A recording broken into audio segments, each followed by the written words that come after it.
Khasi Hills Autonomous District Council kalarai ban penlong biang ye kata masa mau bena ne ka Monolith Festival ha unok pra menta usnam araja apolai Khasi Heritage Village ke badan ha mau plang ya ka ne karai la shim ha ka jinyalang ka Executive Committee ka basyang menta ka arpausan tarik naitung araja apolai u Chief Executive Member uba penyat sings iem ule thu babaro asan phosau tali ki hima kinyo ya kalat ban pen I ya ka jing ruspa jong ki riti ki dustor ban pen I shaka perthei lak ban kedo baya kini kata masa mau bena la sedang haki snem balalet mau plang Henry la sangi eno la bun snem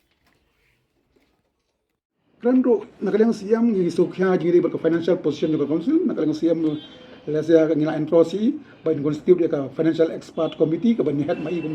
kum chairman nang bangin thau kilat kilinti kumnu ban increase ban enhance ka revenue hapo ka council nang bangin long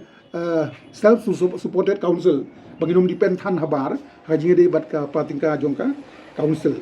kita kilong few issue hajinge dei bat kanika heritage site ke jongi bodon hangte mo plangro so kenat pada kalian CM bat ka executive committee mentan ila alai ba la kumnu ka tourism department rengkat ke state government rengkat bat ni ka council leseng amis ya ka Monolith ke bala katas nem leseng persyang ba this time tentatively how December tayo ba ar ne tabi waning kong in persyang ban dep ka Monolith festival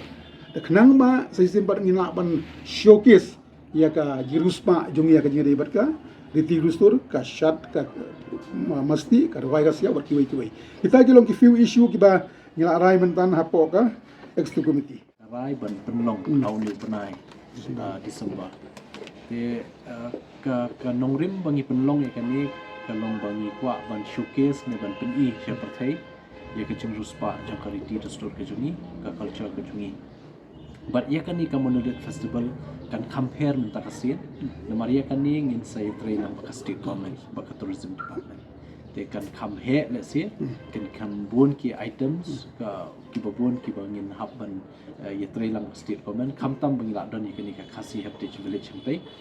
nadu kapor I deputy CM hatu kapor ki lasdang but ni I shisha ba ki babon ba ki ba kwa ban tip ban ngam jeleu ban sutu khamhai ka jat jungi tangling ba ka jing let jong ki hapo Khasi Heritage Village hapo mo plang le si ki la ban sutu malumala kumno ka jinglong jingman bat na e ka thamai jungi Khasi ni mi dan ni im te kata te bat ya kani hi ka jing penlong ka Monolith festival nget skam ba sa hisin pat ki